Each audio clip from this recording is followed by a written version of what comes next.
Tonight, the government in the race against time to finalize its enhanced domestic program in time for an IMF deal as pressure builds for Finance Minister to open a national dialogue on the economy before submitting Ghana's program to the IMF.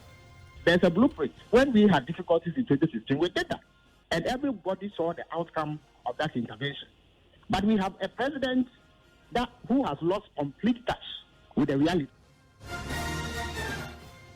We have details as former Finance Minister Seth Terkper challenges the current Finance Minister Ken Ofori-Atta to address the nation.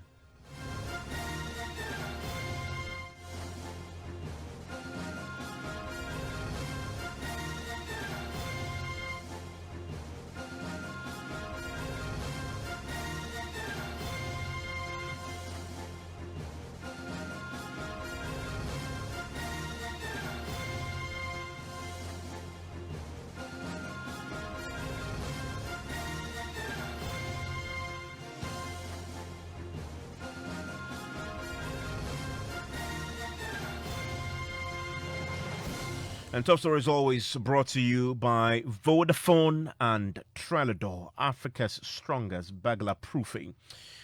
On the back of another devastating downgrade by ratings agency S&P, government is now facing an urgent race against time to finalize its enhanced domestic program in time for an IMF deal. Without the program, the critically needed deal will delay. Joining us in the stands, the Finance Ministry is hoping to wrap up the program details by next week at the earliest, with the negotiations now set to start in earnest, as President Akufo-Addo hinted yesterday. It forced us now to have a fresh approach to the IMF, to talk to see how our balance of payments can be fully supported so that we can return to some sort of stability and normality in our economy. The negotiations are about to start in Washington, hopefully, when everybody comes back after the August break. And of course, we would welcome very much the support of the U.S. government as far as those negotiations are concerned, so that we can get the best possible deal out of it for Ghana's growth and development. Well, ahead of the finalization of that all-important document that will form the basis of the negotiations with the IMF, as the president has hinted that negotiations is just about to start, there is pressure tonight on the government, on the finance minister, to open up the compilation of that document to input from experts and those from the political divide from all sides. The former President John Mahama was the first today to go public with his view on a national dialogue on the economy as part of the process of finalizing the enhanced domestic program. Civil society is also demanding an input into this same document. Remember that when the IMF team were here, they indeed met with civil society as well to get an input. In fact, we understand that there may have been overtures already to some civil society organizations to be part of some conversations. But we heard today from the office of the former president making the demand for a national dialogue. Listen to Felix Kwachi-Fosu, who works from the office of the former president John Dramani Mahama. Yes, the economy is on the verge of collapse. That is, it has already not collapsed. But you expect that in a situation like this, the government has supervised this collapse, would show a certain sense of urgency and do things to reflect a government that is desirous of getting us out of the mess. But things rather continue to deteriorate with no clear sign of any step taken by this government to address the conundrum. After months of different and needless time wasting, they finally sought IMF intervention and requested for an IMF program. But by the time they made that request, the economy had so deteriorated that the IMF is not in a position to grant that request at this moment. As your insert that you played earlier demonstrated, it will take us between months to 1 year to secure that program. That is, if the IMF is even convinced that we are not a basket case into which they will be pumping funds that will rather end up in a bottomless sinkhole. Now, you expect that at the very least, government on its own will begin to do things that will ease the pressures the ordinary people of this country as a result of the economic slump and to bring on board as many brains as possible so that we can collate information and achieve common ground on many of the issues that will help propel us out of this mess. But the question is, what difference will this make? Well, it will make a lot of difference. There's a blueprint. When we had difficulties in 2016, we did that. And everybody saw the outcome of that intervention. But we have a president who has lost complete touch with the reality. Only yesterday, he was pouring scorn on people who asked him to reject his government and inject fresh ideas. We also have the head of the economic management team who has completely ignored the terrible economic situation, the continuous nosedive and depreciation of the city, our current junk rating status, the hardships, the inflation, our terrible payment support, our terrible balance of payment position. And it's rather hankering after cheap religio-political scores and jumping from one church to the other, confused about which religion he belongs to. Well, and does not appear to have what do you say to those who say, Mr. Kwachifosu, that, I mean, if this is not politically motivated, you could advance your support to government without a public show of a dialogue? But who says that it is only the NDC that should be attending such a dialogue? In any event, has the NDC, through its members of parliament and through the former president, not tabled concrete proposals on how we can get out of this mess? We have a government that is stubborn, that is obstinate, totally arrogant and disrespectful of the very people they are governing. They will not listen to anything you tell them. Only yesterday, did the president not say that the people who are calling on him to reduce the size of his government and reshuffle his government to inject more efficiency are jobless people?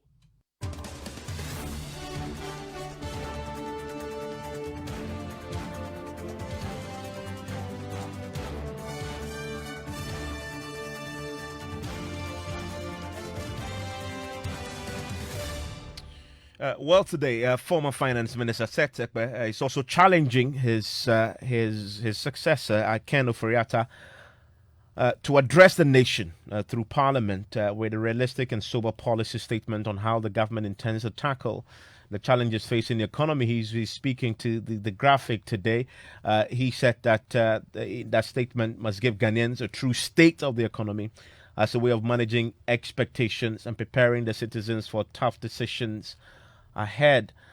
He was clear today in that interview that this statement that he's challenging his successor to do must be firm and corrective in nature. It must be centered on the government's willingness to live within its means. At the time when revenues were underperforming, the country was also denied its access to borrowing as we see now. Mr. Seth Terkper in that interview with Graphic was clear that ultimately we need to reassure the international community and our investors, give them confidence because of the deterioration in the confidence in government policies and the economy that was speeding up the depreciation of the cedi and increase in interest rates, among others. And he was the last finance minister to hold a dialogue such as the former president is suggesting tonight that the current government holds, even as it prepares to finalize its enhanced domestic program to formally begin the negotiations with the IMF. And I'm delighted to say that Seth Terkper joins us right now via Zoom. Mr. Terkper, thank you for your time here on Top Story. Yeah, thank you very much also. And good evening, I believe, in Ghana to your viewers and online and listeners. Great to have you. Also joining me is Dr. Patrick Assuming. He's a senior lecturer at the University of Ghana Business School. I'll pick his thoughts, Dr. Assuming, pretty shortly on this as well. Dr. Patrick Assuming, I'm grateful that you could join us. Good evening, listeners. But let me start with you, Mr. Terkper. You today, you're challenging the finance minister to address the nation, to try and, as part of a wider, strategy of building confidence. What really will addressing the nation do at a time like this? Well, it is, thank you very much. It is not without precedent. And as I keep saying, I often do not like my views to look like pontificating at a difficult time. But you recall that after we presented a budget in 2015, and when we were then even in a program, and then also when we decided to do a program, it was in between media reviews and budgets. And we went to Parliament with a statement. The president, approved, and in fact, at one point, suggested that we go to Parliament to make a statement on our intentions, because waiting for the budget was going to delay. So it is not without precedent. And in the current context, let me also say that I'm making a point because we just presented the media review, which was to address the expectations of Ghanaians. It was also to, as I said, give some hope and confidence in our policies, not the least, to our those who gave us, money, either in terms of patronizing our domestic bonds, which they have been exiting, and our inability to go to the markets. And it's clear that we are having significant difficulty in financing the budget, from domestic resources. We just had to do a very expensive $750 million facility. The only reason we're able to do is that we have deferred the interest for somebody to pay at very high cost. And this is the second, if not more, of such a facility. In fact, we started the expensive journey of borrowing expensively with a zero coupon bond, which has not been critically analyzed, giving up about 150 million, to get 350 million, and then you're going to repay the face value. So it's clear that, it didn't send positive signals, and the downgrades have begun. Now it's S&P, but you know the way they come in succession. Moody's, which held to its ratings, is not likely to hold on to its ratings again, and then we have Fitch, also.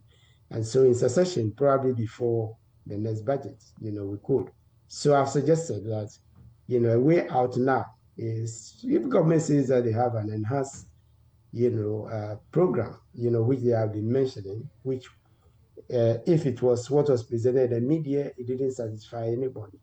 If it is other than the media, and for some confidential reasons, it's been given to the front, then I'm saying it is time, to go to Parliament and present it, to the House. And hope that in doing so you will calm the markets. But Mr. Terkper, the finance minister did this took the similar route earlier in the year, if I believe correctly. This will be in March, where he addressed the nation at the finance ministry and announced a raft of new measures, revenue, mainly focused on expenditure cutting measures, 30% cut in expenditure, announced a sweeping cuts to expenditures for Article 71 office holders, appointees of the government, and a whole host of other things he announced.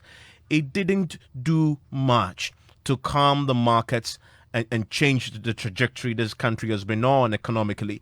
I mean, why would this latest one change anything if indeed the finance minister takes your offer? Yeah, if you read what I said, again, over again, I know it's a bit rushed. I said it should be credible this time, because even when those measures were announced in March, I did say that we should make a distinction between deferring expenditure, which every minister does in the first quarter, because in the first quarter you are not getting significant revenue, particularly from GRA, because you've spent the money. We spend the money as they come in, so you spend the prior year by December, and so it's just a trickle, and that's why you borrow, in the first quarter. So we should not present the non-payments, of expenditures as though it were austerity. And I think I was borne out when the first quarter, results came out. And then when the, second quarter, which is in the budget, also came out, we found ourselves that the measures did not, achieve much, because we had to reduce, the revenue from 100 billion to 96 billion. And then if you are reducing revenue and then you say you are cutting expenditure by about the same amount, the deficit hasn't changed. That is the reality.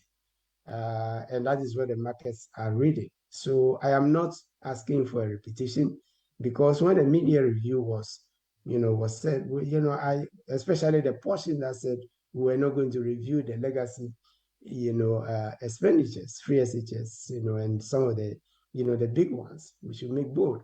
And I did say again, on the point of, not pontificating, that we face a similar situation in 2016.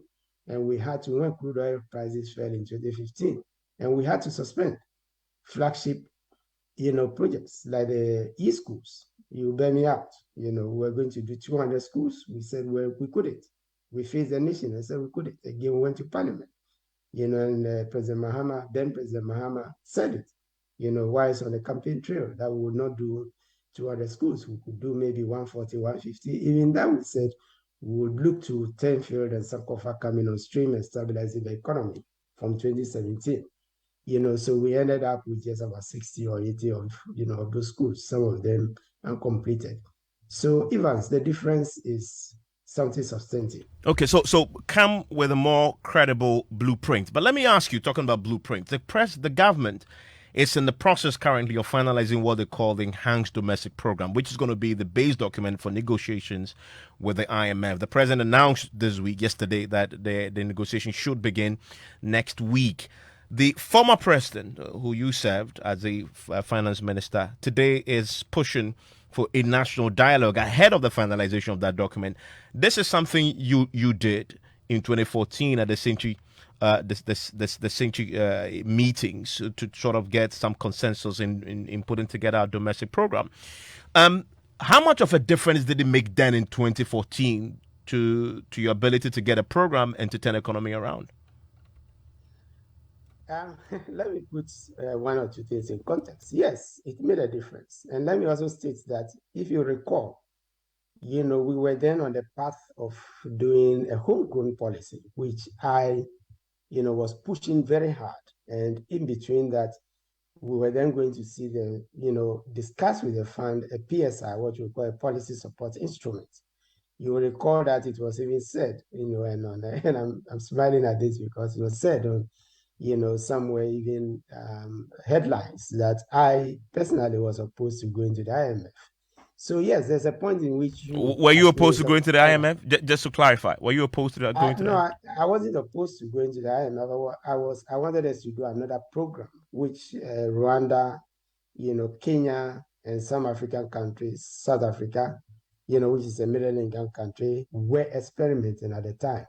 And that program is what we call the policy support instruments. Remember, we had set up sinking fund and some other things that and that policy simply means that you submit the policy, you virtually negotiate a program, but you don't, ask for money, right? Or you don't subject yourself to some stiff conditionalities, knowing very well that you want to, go through. And as and when, things start going south, then you go to the fund.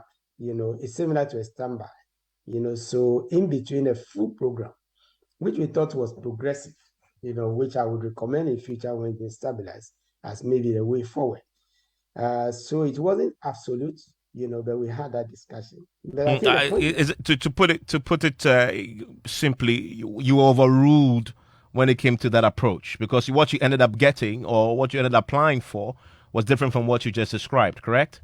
No, I was part of Century. So to say that I was overruled, it's also taking it to the extreme, just as saying that I was opposed.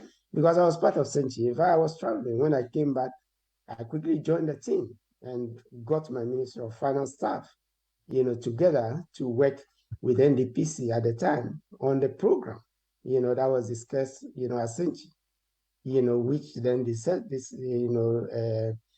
decided that finally that we should go to the fund. I don't think that at that point there was consensus. There was broad consensus. Because, of course, mind you, I have been on structural adjustment program, ERP. That's how I started my career. I was VAT coordinator. So I wasn't new to the context of IMF programs. I have been deputy when Dr. Dufour did, his program. So I was familiar, with, and then also the reality setting. The reality was that single spine, which I had put a team to calculate, was far, far in excess of what the arrears of what, we were expecting. Then also crude oil prices, were this shaky, at the time. And we had them so, if you remember, it was to be resolved within 4 to 6 months, and it never materialized. The supply of crude of gas from Nigeria, was not materialized. So The you say last the point, Saint dialogue made a difference to what the crisis you were facing then? absolutely it did, because at a point in time, unlike now, and I don't know if it's happening, some of the development partners, I wouldn't want to be specific, but some of the significant development partners, started to withhold budget support, thinking that we could not, sail through when we disclosed. Remember, earlier we had also disclosed at who the enormity of the single spine arrears and other arrears that we had to face. So they started to hold budget support. And if you look at the performance, you will see that grants spiked only after we went to the IMF program, which lends, credence, to the fact that, things were difficult. So if you get to that difficult point, pragmatism must have to set in, and that was exactly what we did. And by the way, and briefly before I come to Dr. Suming on this, that was what you faced, and the dialogue was good, as you just explained. But the wound we are currently trying to nurse is deeper and almost on the verge now economy of, and as you've seen, all the ratings agencies suggest the inflation, the global crisis that we are facing is far deeper. Will that same approach work now? I mean, where we are, isn't it too late to open up for a dialogue that would then drag? And shouldn't government simply do a more targeted consultation, which I believe it may be happening? You see, part of the dialogue we are having now is belittling, or some attempt to belittle the crisis which past leaders have faced. Did anybody quantify,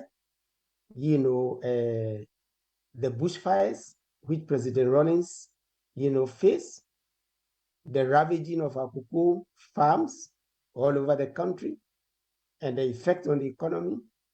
Did anybody quantify between Rawlings and President Kufuor, the drought which led to, Akosomo Dam going down, and ultimately to HIPIC? Did anybody quantify?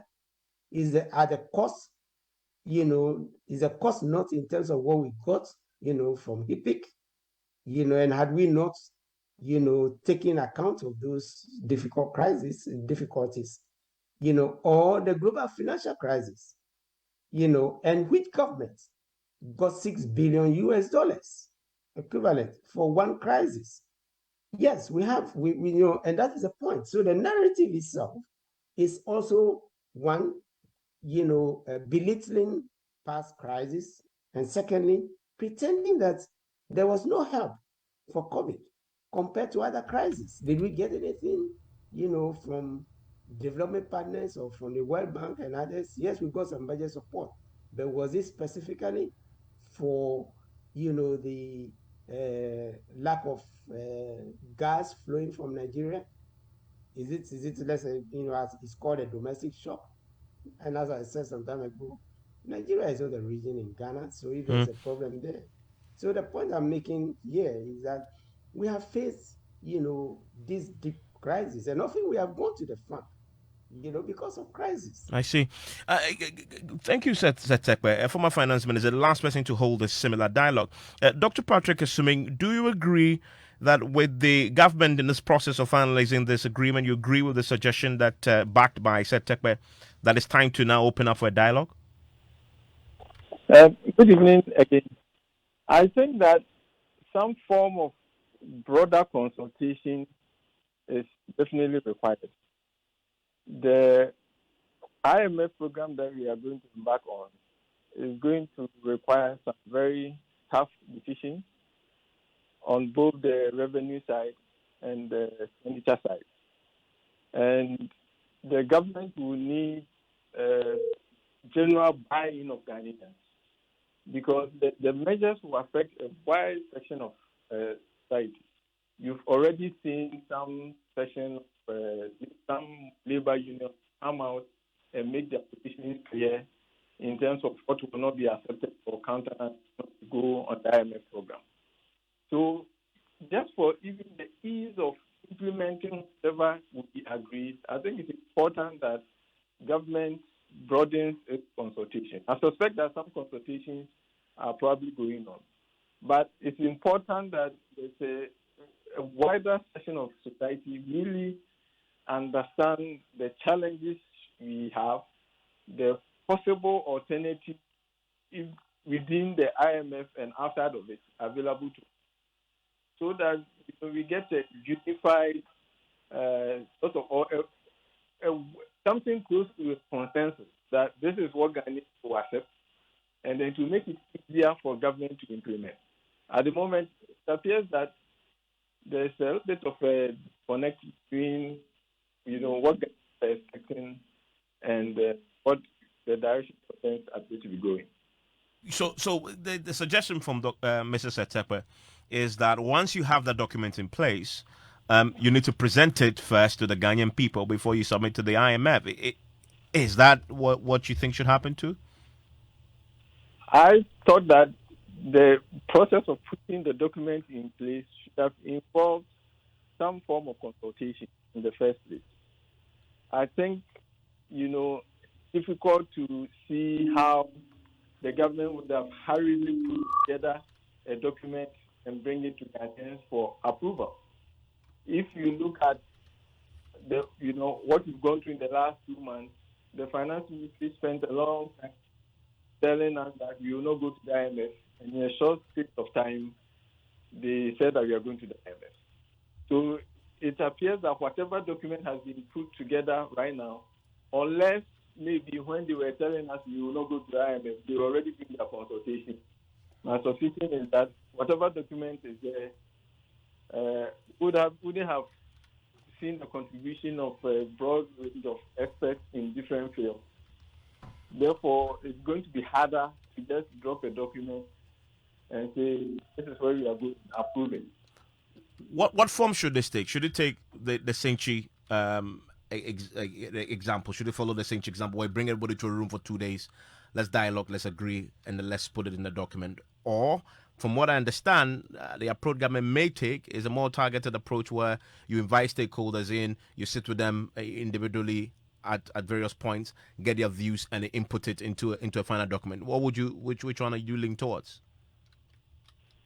I think the form or the structure for me doesn't matter so much as long as it gets done, and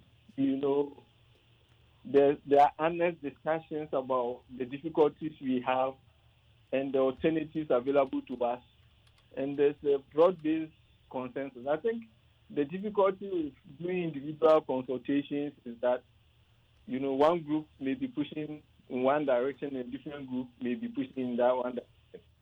Such that when you come with a document, different people will have different takes on what the document. So, it doesn't necessarily have to be as grand as the Trinity consensus was, but at least, especially parties that are likely to hold different opinions on what is likely to happen on the IMF program, it would be good that the consultations will require that they are meeting so that we are putting their views together and trying to reconcile them.